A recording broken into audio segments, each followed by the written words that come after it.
there might be simple mechanisms too, like maybe it's not displaying the information as much as it is displaying a symbol or a dot in a certain place.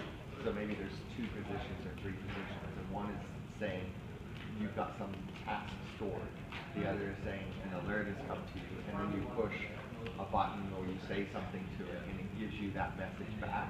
I mean, it might display in text too, but you could do both at the same time. We were trying to get away with like symbols and like having to press something, because when you have Alzheimer's, like there's the learning curve between memorizing, remembering things like that, and actually being able to use it. So we wanted to go the more simple route where it was a very easy user interface. Could it just speak to you like a person? I mean, it says, remember to take your medicine.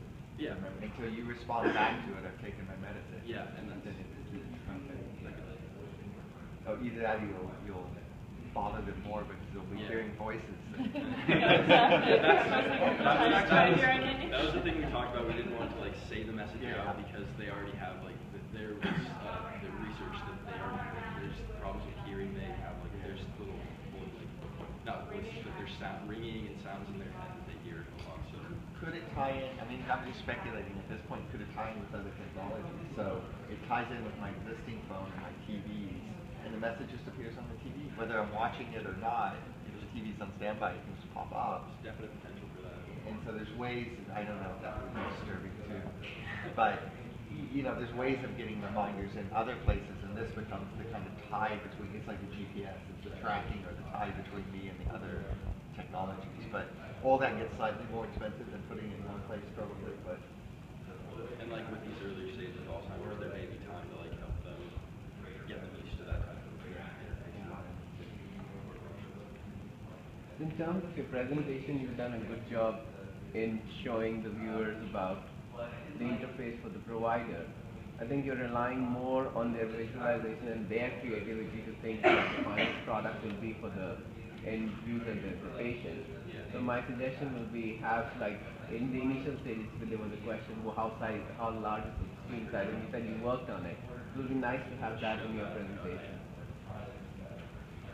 One thing I'm going to applaud the fact that you took on this less sexy kind of problem, which is critical care or healthcare initiative, particularly Alzheimer's. I mean, it's going to be a prevalent thing that's going to be in our society as more and more people are getting Alzheimer's early on in life. So I kind of applaud you for taking that task on. It's been something that really hasn't been addressed recently. So.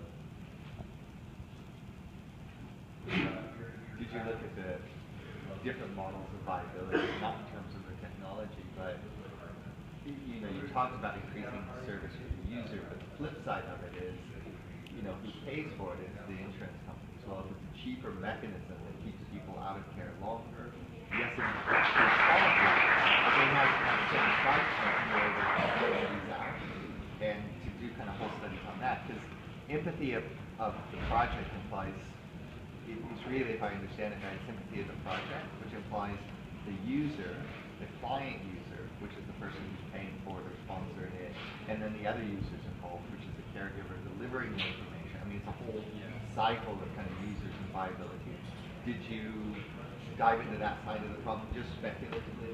Yes, we did. The pencil was creation technology. That is going to be $140.